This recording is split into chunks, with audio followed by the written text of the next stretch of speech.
Partai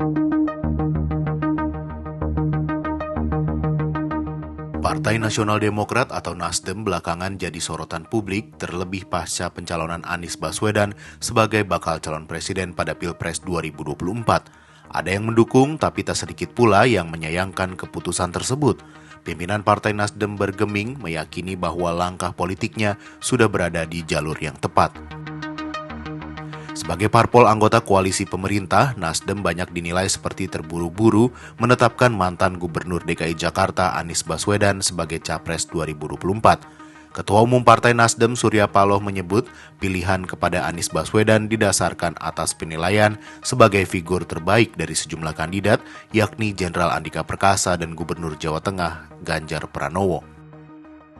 Ada persoalan yang seringkali ditudingkan sejumlah pihak kepada Anies Baswedan terkait penggunaan identitas sosial dalam kampanye Pilkada Gubernur DKI 2017. Terkait hal ini, pihak Nasdem menyatakan hal tersebut tidak benar. Bagi Nasdem, pilihan politik kepada Anies Baswedan murni sesuai dengan cara berpikir partai reformis yang bertujuan melakukan rekondisi politik nasional Indonesia. Kondisi ini ternyata tidak hanya berdampak pada situasi di luar partai saja, tetapi juga internal partai. Sejumlah kader Nasdem baik di tingkat pusat maupun daerah memilih mundur. Sebut saja Ketua DPP Niluh Jelantik, kader DPD Kalbar Andreas Acuy Simanjaya, hingga Sekretaris Garda Pemuda DPD Kota Semarang Hanandityo Narendro.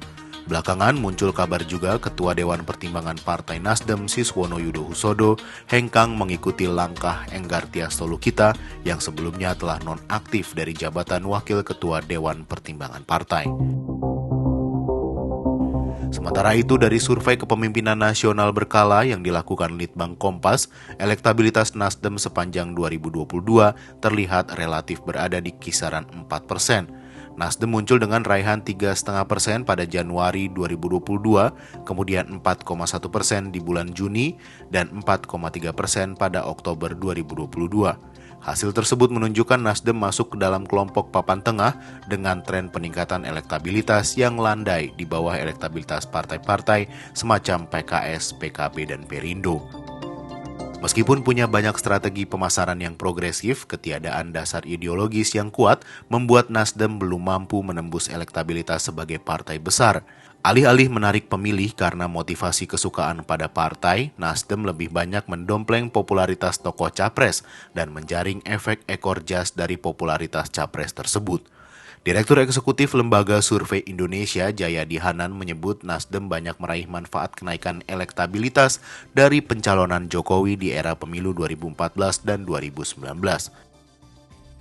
Sementara dari sisi pemilih, loyalitas pemilih Nasdem juga tidak terlalu solid. Hal ini ditunjukkan hanya 45,8% responden yang tetap setia pada Nasdem jika capres yang diusung berbeda dengan yang disukai pemilih. Sementara 37,5% akan memilih partai lainnya. Untuk itu, perkembangan narasi publik yang terbentuk dari bagaimana respon Nasdem dan Anies Baswedan dalam menanggapi tudingan-tudingan isu primordial juga akan memengaruhi pola penilaian publik pada Partai Nasdem itu sendiri.